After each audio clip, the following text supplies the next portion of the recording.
इस पे मैं आऊँगा आगे चल के, एम्बेसडर सज्जनहार से भी इस सवाल लेके मैं जाऊँगा, लेकिन एक आखिरी सवाल आपसे पूछूँ इससे पहले कि मैं अशोक जी के पास जाऊँ, कि ये भी कहा जाता है कि रशिया से जो क्रूड ऑयल आता है उसकी क्वालिटी और यूएस से जो क्रूड ऑयल आता है उसकी क्वालिटी में अंतर है, और हमारी जो रिफाइनिंग कैपेसिटी है, जो तकनीक है, मशीनें हैं, वो रशिया तेल को रिफाइन करने में ज़्यादा सक्षम, ज़्यादा कॉस्ट इफेक्टिव होता है। ये सही है क्या? इसमें बिल्कुल, इसमें काफ़ी सच्चाई है, क्योंकि ज़्यादातर जो रूस का तेल आ रहा है, आज की तारीख में हम जितना तेल रूस से मँगाते थे, पिछले 3 महीने में और ख़ासतौर से पिछले 6 हफ्ते में, उसमें 90% की बढ़ोतरी आई है और होली तक उसके अंदर 170% की बढ़ोतरी आ जाएगी। अर्थात हम रूस को अमेरिका को संकेत दे रहे हैं, हम आपसे भी ज़्यादा तेल लेना चाहते हैं अगर दाम अच्छा हो, लेकिन उनका शेल ऑयल होता है। शेल का मतलब हिंदी भाषा में बोलते हैं, शेल को चट्टान को बोलते हैं। तो वो भारी, थोड़ा-सा भारी तेल होता है, और जो रूस का तेल यूराल आता है, उसको अगर जब हम रिफाइन करते हैं, उसकी रिफाइनिंग कॉस्ट कम है और हमारी रिफाइनरीज़ वर्ल्ड में सबसे बेस्ट हैं।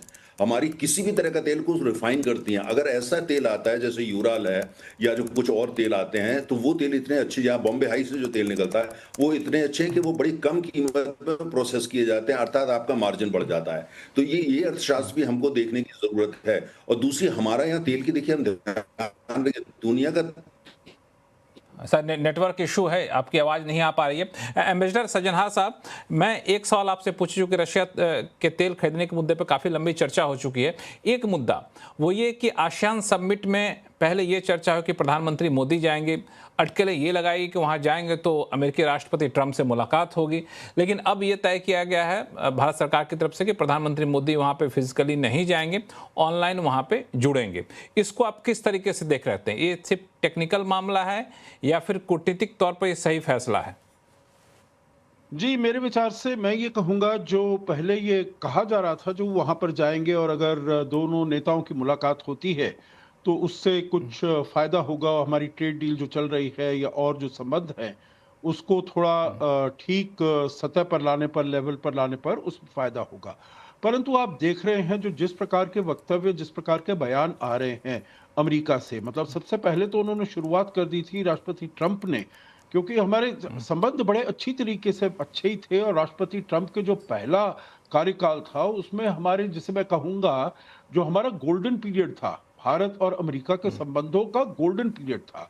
अगर आप उसके बारे में बात करना चाहेंगे तो हम बात कर सकते हैं, जो उन्होंने बहुत कदम लिए थे, इनिशिएटिव्स लिए थे, जो भारत और अमेरिका के संबंध बहुत ही ऊंचाई पर पहुंच गए थे।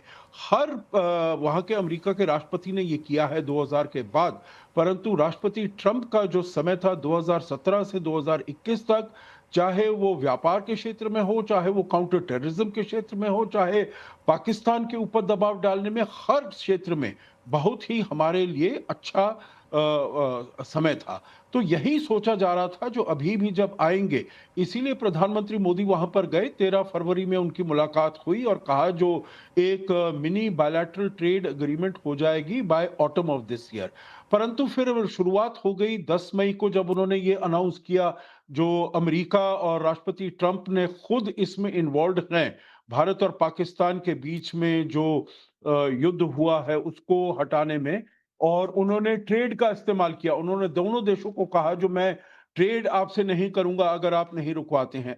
भारत ने इसका खंडन किया, हर तरीके से खंडन किया। चाहे प्रधानमंत्री मोदी ने 17 जून को जब उनकी बातचीत हुई राष्ट्रपति ट्रंप से, तो मैं ये छोटा उसमें बहुत ही ब्रीफली यही कहना चाहूँगा, जो तब से और उनका, जैसे एक हमारे वक्ता ने बताया भी है, जो वो अब उनका नोबेल प्राइज़ लेने को बहुत ही उनकी इच्छा थी, बहुत ही चाह थी, और उन्होंने सोचा अगर भारत ये मान ले, जो अमेरिका और राष्ट्रपति ट्रंप का इसमें कुछ योगदान रहा था, तो फिर वो इसमें उनको उनकी जो चांसेस हैं, काफ़ी ज़्यादा हो जाएँगी, परंतु भारत ने इसमें कुछ नहीं किया। तो इसीलिए थोड़ा-सा उनके ज़हन में ये बात थी, और उसी से लेकर, चाहे वो उन्होंने भारत के ऊपर टैरिफ 25% लगाए, उसके ऊपर 25% तेल खरीदने की वजह से, हालाँकि जैसे मैंने कहा, चीन ज़्यादा तेल लेता है, यूरोपियन यूनियन तेल और एलएनजी लेता है, तुर्की ये लेता है, परंतु किसी के ऊपर नहीं लगाया। उन्होंने सोचा ये बहुत ही ईज़ी टारगेट है, परंतु उनकी जो समझ थी वो ये इसके बारे में खत्म हो गई। अब ये हमने देखा है जो राष्ट्रपति ट्रंप कहीं भी कुछ भी कह देते हैं। मतलब उनकी प्रिडिक्टेबिलिटी बिल्कुल नहीं है। एक तो ये तो हुआ बिल्कुल जो इस पोजीशन में इस हालात में एक प्लेटफॉर्म पे दोनों नेताओं का दिखना मुझे लगता है कि इसको जितना अवॉइड कर सकें वो ज़्यादा बेहतर है। यही एक सही कूटनीतिक था जिसके तहत तय फैसला लिया है कि हम ऑनलाइन जुड़ जाएंगे, वहाँ फिजिकली प्रधानमंत्री मोदी नहीं जाएंगे। हालांकि औपचारिक तौर पर ये इसके पीछे रीजन नहीं दिया गया है। लेकिन एक और बात कि जिस तरीके से रूस से तेल कम खरीदेगा भारत, इसके संकेत मिल रहे हैं।